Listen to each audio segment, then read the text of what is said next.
de forma muito breve e resumida, essa proposta, ela limita as decisões dos ministros do Supremo Tribunal Federal. Em que situações ela, de fato, ela seria eficaz? Assim, como é que essa proposta, de certa forma, cria essa trava em decisões, principalmente monocráticas, dos integrantes da Suprema Corte? O senhor consegue explicar um pouco para a gente, dar algum exemplo, para a gente ter uma visualização sobre a importância dessa PEC? Wilson Lima, essa PEC ela é uma PEC muito importante, é um tema discutido no Congresso Nacional há muitos anos. Ao contrário do que parece, que alguns podem imaginar que isso é uma revanche ou é um enfrentamento contra o Supremo Tribunal Federal, esse debate no Congresso Nacional tramita há muitos anos. A PEC, por sua vez, ela é de 2021 e traz um contorno de limitação às decisões monocráticas do Supremo Tribunal Federal. Ou seja, aquelas decisões que, por apenas um dos seus ministros, suspendem a eficácia de uma determinada lei, por entender o ministro relator que ela afrontaria o texto constitucional.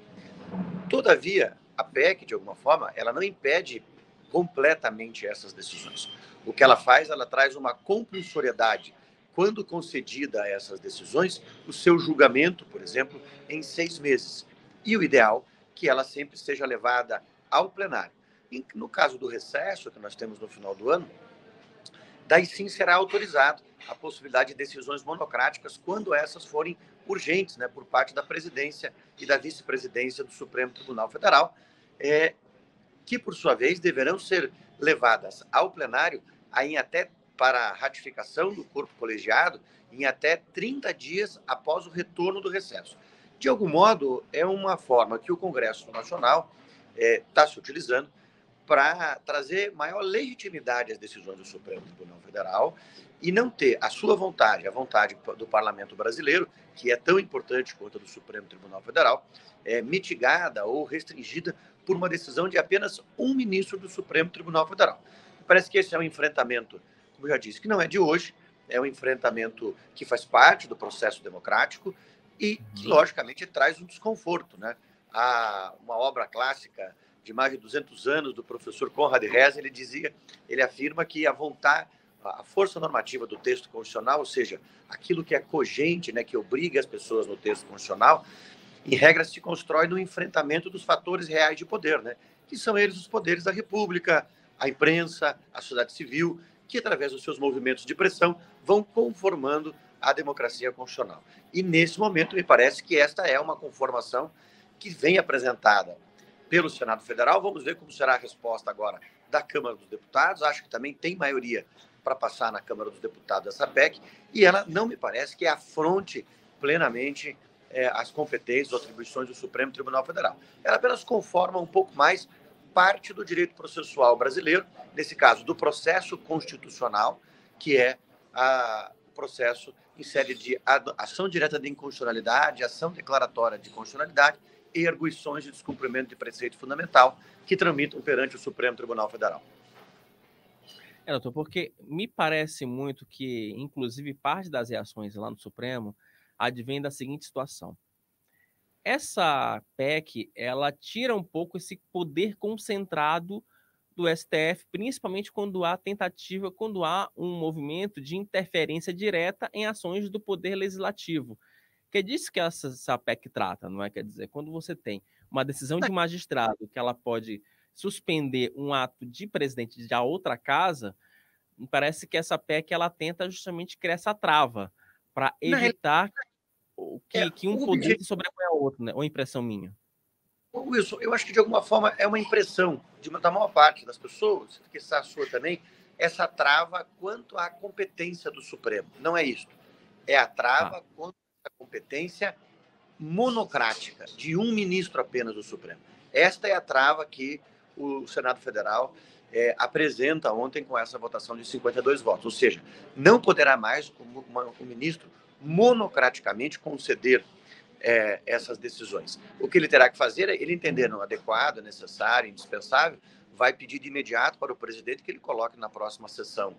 Entra lá na sexta-feira, na segunda-feira, que ele coloque, então, na sessão de quarta-feira já ou na quinta-feira do Supremo Tribunal Federal, para que o corpo colegiado possa analisar cautelarmente. Então, não impede as decisões monocráticas no controle concentrado. Não impede as decisões cautelares no controle concentrado.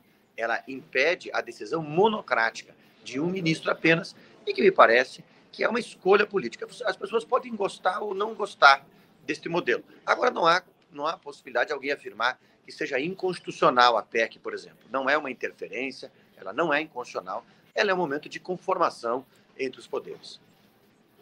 E falando em inconstitucionalidade, né? A Célia Tati aqui está, inclusive, falando com a gente, só para a gente encerrar aqui a nossa conversa, porque temos ainda Rodrigo Oliveira, que essa PEC vai acabar indo para no STF para decidir a constitucionalidade. Quer dizer, aí também, se algum partido ingressar com uma ação direta de inconstitucionalidade sobre esse texto, vai se criar como diria o Galvão Bueno, né? Vai se criar um clima terrível, né? Porque pode ser que o próprio Supremo decida sobre uma lei que limita o poder do Supremo. Ou é difícil? Eu acredito que isso vai acontecer. Alguém vai levar esse dispositivo normativo para o Supremo Tribunal Federal, mas dentro desse jogo de conformação de forças, não creio que o Supremo enfrente essa temática de uma forma negativa. Eu acho que isso faz parte do processo democrático, esse enfrentamento democrático e constitucional entre os poderes, ele faz parte do momento em que nós vivemos. As cortes constitucionais, não só no Brasil, mas em todo o mundo, têm expandido as suas atribuições, têm enfrentado temas mais polêmicos, e esses enfrentamentos, eles são parte da democracia, né? Se nós tivéssemos proibido as decisões em sede cautelares, parece que seria uma interferência ao Supremo Tribunal Federal. Agora, trazendo elas para o órgão colegiado, me parece que é apenas uma conformação que o Senado, ora, apresenta. Lógico, teremos parte da sociedade que vai ficar feliz com essa nova conformação, parte que não vai ficar feliz com essa conformação, quiçá aqueles partidos que são chamados, né, de pequenos partidos no Supremo, que, por sua vez, nos últimos anos protagonizaram as decisões cautelares que limitaram a atuação do parlamento brasileiro. Certamente esses partidos estarão receosos aí, porque já não terão mais o espaço e o palco que teriam anteriormente, de uma forma tão singela que eram nas decisões monocráticas.